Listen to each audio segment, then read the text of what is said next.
السلام عليكم، مرحبا بكم معايا فيديو جديد. نتمنى نلقاكم في احسن الاحوال. اليوم ان شاء الله غنشارك معكم الشباكيه او المخرقه. نتمنى ان شاء الله تعجبكم. على بركه الله، شوفوا المقادير.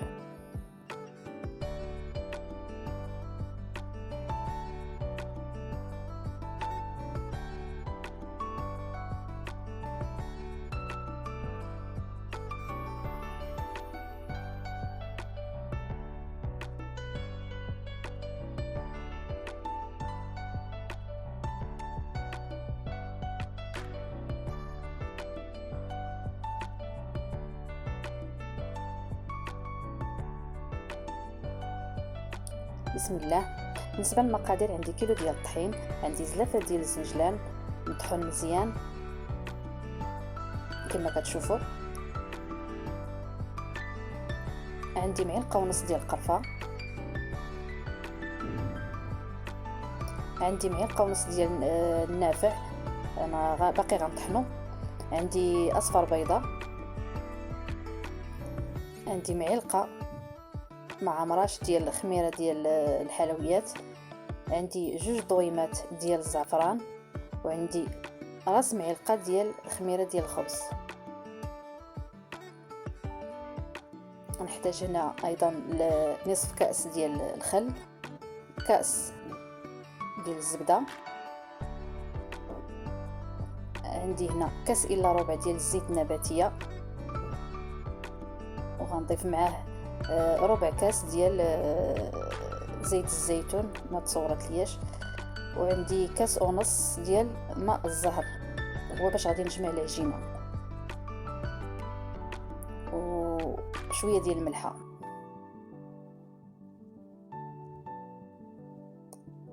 كناخذ خلاط كنجمع فيه جميع المقادير، كنطحنهم مزيان الا طحين من طبيعه الحال، غنطحنهم مزيان لينهم باش ما يقطعش ليا العجينه، ومن بعد نتلاقاو.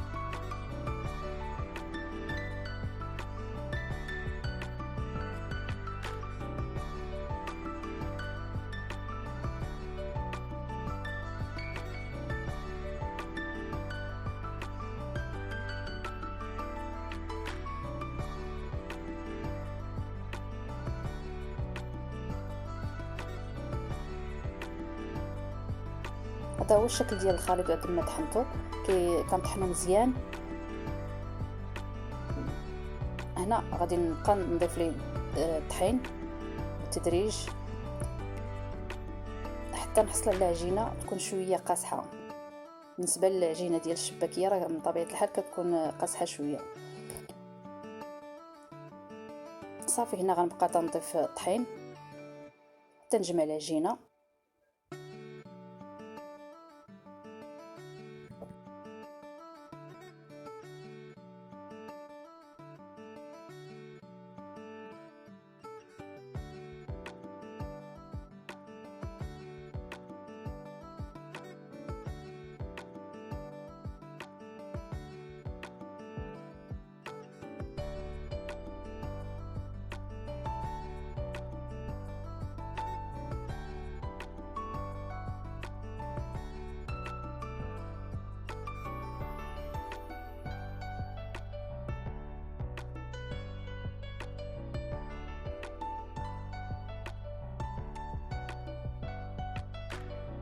هنا بعد ما جمعت العجينه غندلكها مزيان.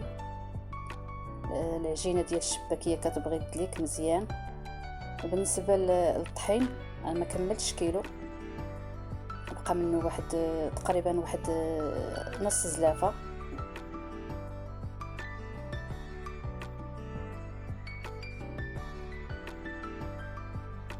نص زلافه او كاس تقريبا اللي بقى ليا.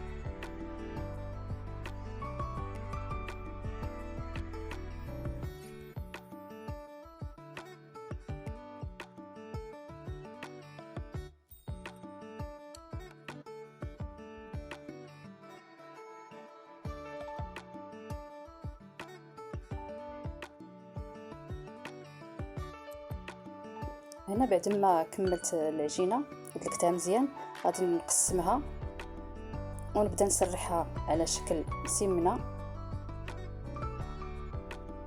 هاد الطريقه كتساعدنا على كتعاوننا على ان العجينه كتدلك مزيان وحتى الشباكيه كتجي مجعبه. صافي كنبقى على نفس الوتيره حتى كنكمل كميه العجينه.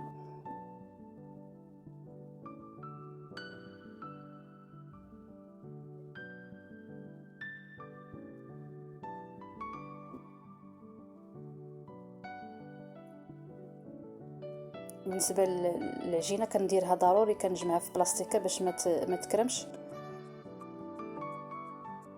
وهنا غنبدا نسرح العجينه مزيان كنسرحها.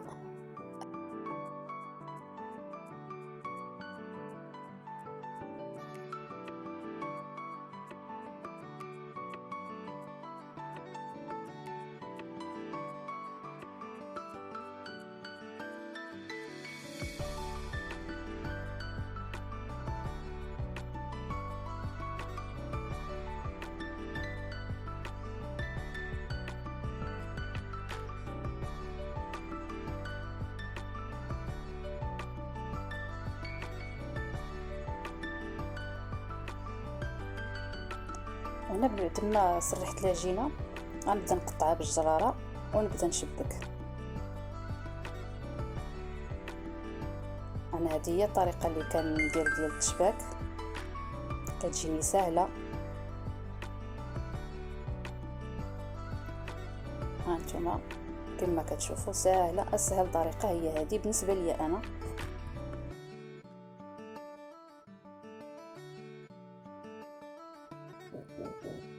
وهذا هو الشكل ديالها. صافي كنبقى على نفس الوتيره حتى كنكمل الكميه ديال الشباكيه. ثم نعاود معكم واحده اخرى.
ملي كنشبكها كامله كنخليها حتى كتنشف مزيان، واحد 4 سوايع ولا 5 سوايع عاد كنقليها.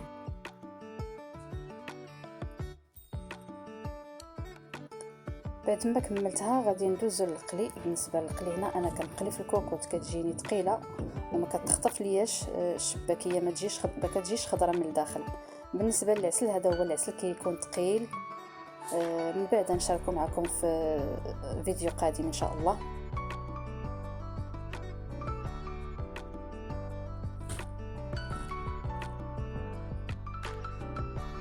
بعد ما سخنت ليا الزيت كنقلي الشباكيه ديالي.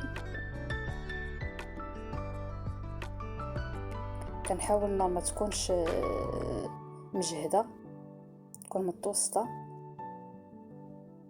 باش طيب لنا الشباكيه من الداخل.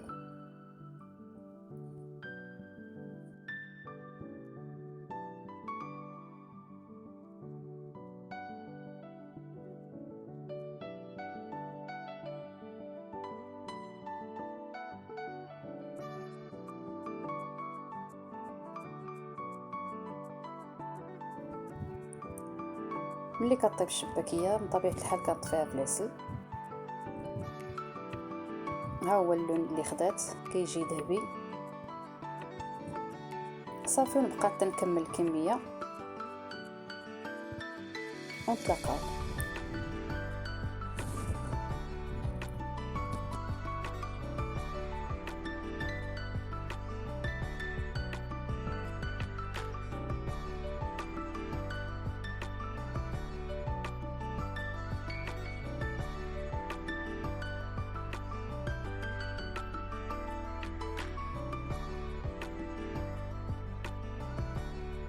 وهذا هو الشكل النهائي ديال الشباكيه. غندردر عليها شويه ديال الزنجلان.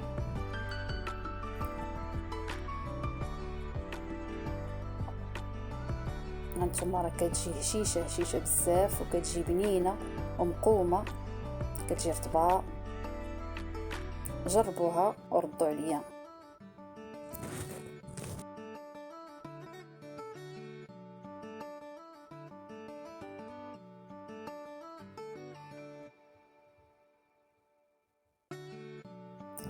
وإلا كنتوا اول مره كتزوروا القناه اشتركوا وفعلوا الجرس باش يوصلكم الجديد ديال القناه. استودعكم الله والى فيديو قادم باذن الله. الى اللقاء.